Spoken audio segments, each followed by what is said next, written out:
Nung nakarang linggo, nagpunta kami dito ng mga kasamahan namin sa simbahan sa bagong ginagawang pasyalan dito sa bayan ng Dipakulaw. Ito nga yung unang punta namin dito at hindi pa nga ito tapos pero maganda na nga yung tanawin dito at marami na rin pumapasyal para makapag-relax. At ang ganda nga rin ng ilog dito, napakalinis, pwede ka pang maligo at eto nga ilog na to ay dumudugtong rin sa dagat kaya napakaganda ng tanawin. Ito nga yung mga kasamahan namin sa simbahan, nakasanayan na rin talaga namin na kapag tapos nga ng Sunday service namin ay nagpupunta kami sa tabing dagat para naman makapag-relax nga rin kami dahil sa loob nga ng isang linggo ay minsan nga lang ito mangyari. Maganda nga rin yung paminsan-minsan ay nakakapasyal tayo sa ganitong lugar na may maganda at nakaka-relax na tanawin para naman kahit papano ay naiibsan din yung lungkot o kaya naman ay yung stress natin. Habang nagvi-video nga ako dito may nakakilala sa akin, taga Nueva Ecija nga daw siya at lagi siyang nanonood sa vlog ko. Tuwang-tuwa nga siya nung nakita niya ako. Maraming salamat po sa suporta niyo, Ate Mary and Espiritu. Shoutout po sa inyo. Maraming salamat po sa palaging panonood at salamat din po sa paghanga. At shoutout na nga rin po sa mga family Espiritu dyan sa Nueva Ecija. Maraming salamat po sa pagsuporta nyo. At shoutout na rin sa batchmate ko na si Marina Peralta. Walang pagbabago, masaya pa rin siyang kasama. Pag nga po pala gusto nyong pumasyal dito para makapag-relax din, pwede na rin po kayo dito pumasyal kahit hindi pa nga tapos yung daan papunta dito. Masarap po dito tumambay habang nagkakape lalo na sa umaga at hapon. At kung maganda naman ang sikat ng araw ay pwede mo rin abangan dito ang sunrise. Malayo nga lang ito sa bayan pero pag pumasyal nga kayo dito at wala kayong dalang merienda, meron nga rin ilang nagtitinda dito. Pwede po kayo bumili sa kanila para may mamerienda kayo. Dito na nga ako dumiretso kila Arnie dahil wala nga kuryente sa bukid para makapag-upload nga ako ng vlog. At eto nga pamangkin niya na si Ran ay tulog na tulog. Aba, pogi pa rin Ran na kahit tulog. Bago ako umuwi sa bukid kinabukasan, sinamahan ko nga muna si Arnie sa school nila kung saan siya nagtuturo para tulungan nga siya magpintura. At ang una nga namin ginawa ay nagtanggal nga muna kami dito ng mga dating nakadikit dito sa room niya. Pagtapos naman ay kumuha na nga kami ng pintura dito at ang una nga naming pipinturahan ay yung mga upuan muna ng estudyante niya. At naglagay nga muna kami dito ng mga scratch na papel para hindi nga magtulo yung pintura sa semento. Kaya inumpisahan na nga nilang magpintura, bali kasama rin pala namin si Joem, pamangkin niya nga. Malapit na rin kasi ang pasukan nila kaya kinakailangan ay bago na nga ang pintura ng mga upuan at lamesa. Dahil na late nga yung in-order ni Arnie na merienda namin at umabot na nga sa pananghalian kaya ito na nga rin ang gagawin naming pananghalian. At ito nga yung in-order niya, masarap at nabusog din kami kaya hindi na kami nagkanin.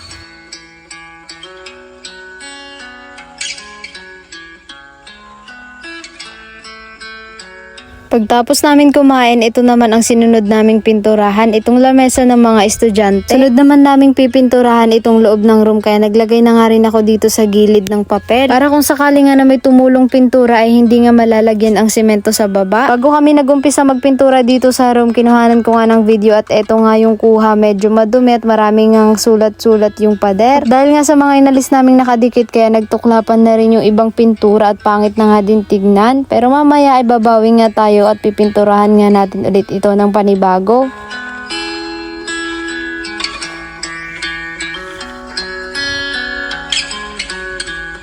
Medyo nahirapan nga lang kami sa pagpipintura dito sa loob dahil tignan nyo naman yung gamit naming brush. Napakaliit kaya siguradong matatagalan nga kami din dito. At sa part nga na to may hangganan yung kulay blue at kulay pink kaya kailangan nga sana namin ng tape dito kaso wala nga siyang mahanap kaya papel nga yung ginamit ko kaya tawang-tawa nga siya dyan. Ewan ko ba ba't tawang-tawa nga siya sa ginagawa ko. Nakikita niya kasi na kahit gamitan ko nga ng papel ay hindi nga lalo nagiging pantay. Naglalaban ko nga kasi na gamitan namin ng papel para magpantay kaso nga lang isang papel nga lang yung ginamit ko kaya lalong hindi nga lang nagpapantay.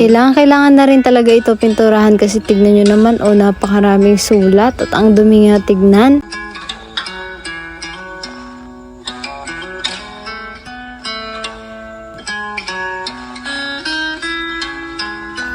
Hindi rin maiwasan na matuluan nga ng pintura itong semento dito sa baba kaya ayan pagtapos namin magpintura ay nagtanggal nga ako para hindi pangit tignan. At hindi pa nga namin pala napinturahan itong cabinet dito sa loob kaya ayan pininturahan ko na rin. Ito na nga yung kinalabasan pagtapos namin magpintura dito sa loob o diba mas okay at mas maganda na nga tignan. Bago kami umuwi pinasok na rin namin itong mga upuan at lamesa para maayos na rin sa loob.